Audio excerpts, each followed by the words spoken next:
નમસ્કાર મિત્રો, હાલમાં એક વરસાદનો રાઉન્ડ ચાલી રહ્યો છે અને હજુ પણ આવનારા 2 દિવસની અંદર રાજ્યના અમુક જિલ્લાને વરસાદ ગમરોડી નાખશે, જેની સંપૂર્ણ માહિતી આપવાની છે। સૌપ્રથમ તો હું આપને એ જણાવી દઉં કે આવનારા દિવસમાં આપણે એક ખેડૂત મિટિંગનું આયોજન કરેલું છે, એટલે કે તારીખ 3 ઓક્ટોબર 2025 અને શુક્રવારના રોજ સમય છે સાંજે 5 વાગ્યાનું મિટિંગનું સ્થળ છે ઉના તુલસીશ્યામ રોડ, ચામુંડા માતાજીના મંદિરનો હોલ, ગામ કંસારી, તાલુકો ઉના અને જિલ્લો ગીર સોમનાથ। તો આ ખેડૂત મિટિંગની અંદર દરેક ખેડૂત ભાઈઓને પધારવા માટે મારું ભાવભર્યું આમંત્રણ છે।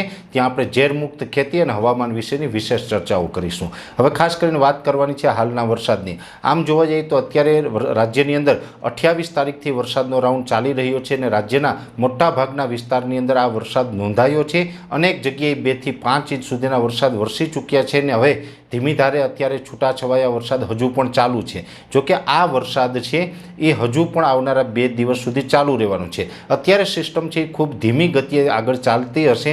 અત્યારે અમુક વિસ્તાર એવા પણ હશે કે ત્યાં વરસાદ થંભી ગયો હશે, છતાં પણ કોઈ મિત્રો અત્યારે કંઈ કામ નવું કરવું હોય તો ધ્યાન રાખજો। ખેડૂત ભાઈઓએ કોઈ બીજું અન્ય કામ કરતાં પહેલાં કાળજી એ રાખવાની છે, કેમ કે 2 ઓક્ટોબર જ્યાં સુધી ન આવે ત્યાં સુધી આપણે હજુ પણ વરસાદની શક્યતાઓ છે અને એમાં પણ અમુક વિસ્તારને હજુ પણ ભારેથી અતિ ભારે વરસાદ પડે તેવી શક્યતાઓ છે, કેમ કે સિસ્ટમ છે એ અત્યારે પશ્ચિમ દિશામાં ખસી રહી છે। સિસ્ટમ અત્યારે સૌરાષ્ટ્ર ઉપર આવી ગઈ છે અને પશ્ચિમ દિશામાં અરબ સાગરમાં આગળ ખસી રહી છે। આ જતાં જતાં પણ એક વખત સૌરાષ્ટ્ર અને કચ્છના અમુક ભાગોને ગમરોડી નાખશે, જેમાં ખાસ કરીને સૌથી વધારે વરસાદની શક્યતાઓ છે તેવા વિસ્તારની વાત કરવા જઈએ તો આજે 30 તારીખ સુધીમાં અનેક જગ્યાએ સારા વરસાદ પડ્યા। આવતીકાલે 1 તારીખ અને પરમ દિવસે 2 તારીખ, એમ 1 અને 2 ઓક્ટોબર એમ 2 દિવસ સુધી હજુ જૂનાગઢ, ગીર સોમનાથ, રાજકોટના અમુક વિસ્તારો, પોરબંદર, દ્વારકા, જામનગર અને મોરબીના અમુક વિસ્તારો, એ સાથે કચ્છના જે દરિયાઈ કાંઠાના તમામ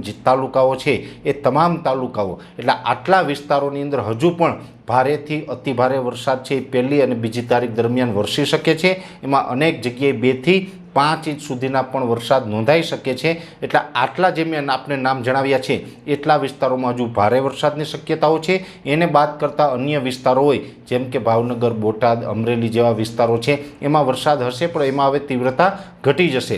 મધ્ય ગુજરાતમાં પણ હજુ ખાસ કરીને વિરમગામ, આણંદ, નડિયાદ અને અમદાવાદ જેવા વિસ્તારોની અંદર 2 દિવસ સુધી સામાન્યથી મધ્યમ વરસાદની શક્યતાઓ છે। ઉત્તર ગુજરાતના ભાગોમાં બનાસકાંઠા, પાટણ અને મહેસાણાની અંદર હવે એકદમ સામાન્ય વરસાદ નોંધાશે, એટલે કે અડધાથી લઈને પોણા ઇંચ સુધીનો વરસાદ નોંધાઈ શકે છે। બાકીના જે તમામ વિસ્તારો છે જેમાં ખાસ કરીને અરવલ્લી હોય, સાબરકાંઠા હોય અથવા તો ગાંધીનગરના ઉત્તર ભાગો છે, દાહોદ, ગોધરા, છોટાઉદેપુર જેવા વિસ્તારો છે, એ તમામ વિસ્તારોમાં હવે વરસાદ હળવો પડી જશે।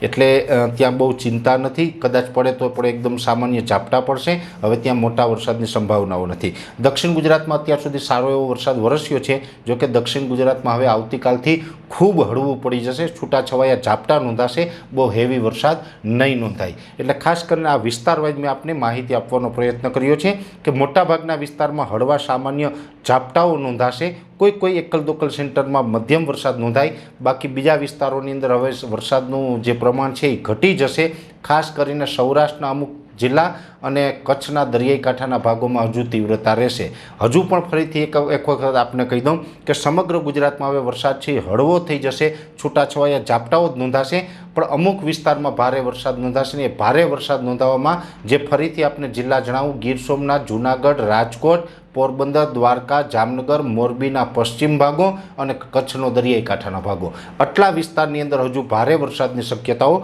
બીજા વિસ્તારમાં હળવા સામાન્ય ઝાપટાની શક્યતાઓ છે। ખાસ કરીને પવનની ઝડપ પણ આપ બધા જોતા હશે, પવનની ઝડપ વધી ગઈ હશે। સૌરાષ્ટ્ર અને કચ્છની અંદર હજુ પણ ભારે પવન ફૂંકાશે અને વરસાદ દરમિયાન પવનની ઝડપ હજુ પણ સામાન્ય કરતાં વધારે રહેશે। બીજા બધા વિસ્તારોની અંદર પણ નોર્મલ કરતાં પવન વધારે હશે, પણ બીજા વિસ્તારોની અંદર સૌરાષ્ટ્ર, કચ્છ કરતાં પવન ઓછો, એટલે કે સૌરાષ્ટ્ર, કચ્છની અંદર હજુ પણ 40થી લઈને 50 કિલોમીટર પ્રતિ કલાકની ઝડપે પવન ફૂંકાય અને બીજા વિસ્તારોની અંદર 20થી લઈને 25 કિલોમીટરની ઝડપે પવન ફૂંકાશે. એટલે આ પ્રકારનું આખું સંપૂર્ણ હવામાન રહેવાનું છે. ખાસ કરીને આવતીકાલે 1લી તારીખ અને 2જી તારીખ એમ 2 દિવસ સુધી હજુ વરસાદની શક્યતાઓ છે. એટલે કોઈ પણ ખેતીકામ કરતા હોય તો હમણાં થોડીક રાહ જોજો, નહીંતર આપણે નુકસાની આવી શકે છે. વિશેષ માહિતી આવતીકાલના વિડીયોની અંદર આપવામાં આવશે. અત્યારે આ વિડીયોની અંદર એટલું જ.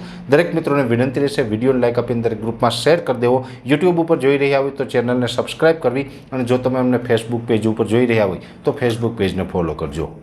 નમસ્કાર.